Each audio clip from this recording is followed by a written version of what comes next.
আজকে আমরা দেখব ফ্লুক ব্র্যান্ডের একটি মাল্টিমিটার বা এভিওমিটার, যা একবারই সম্পূর্ণ নতুন।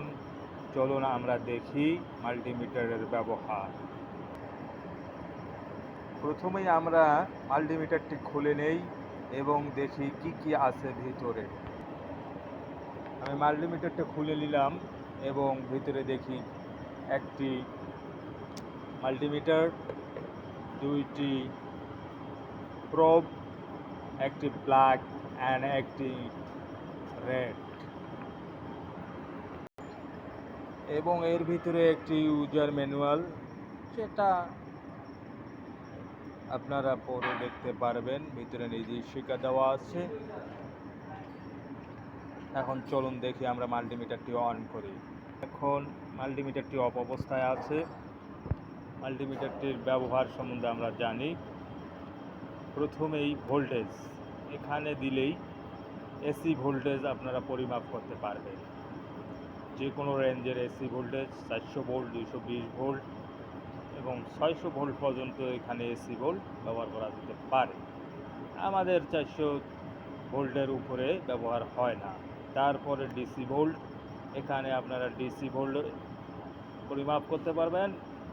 এরপর হচ্ছে মিলি ভোল্ট।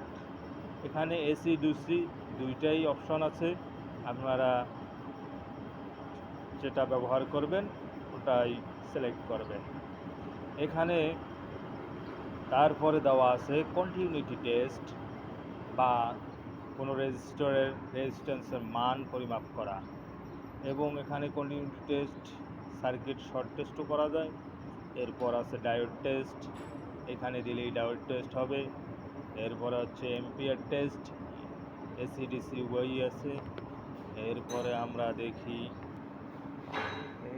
আমরা দেখব মিলি অ্যাম্পিয়ার।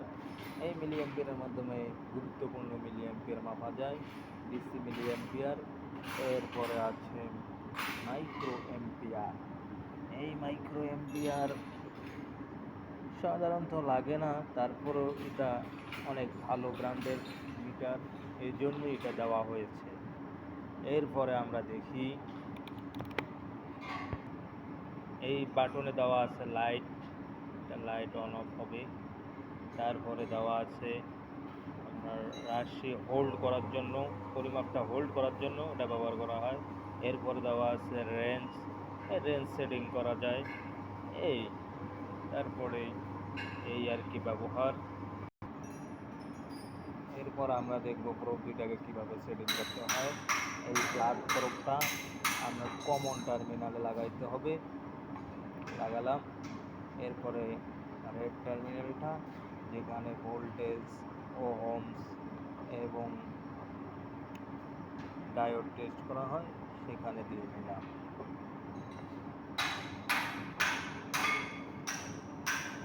তো আজকে এই মাল্টিমিটার সম্বন্ধে একটু বেসিক ধারণা নেওয়া হলো। এর পরবর্তীতে কীভাবে ভোল্টেজ এম্পিয়ার চেক করা হয় এটা প্র্যাকটিক্যালি দেখানো হবে।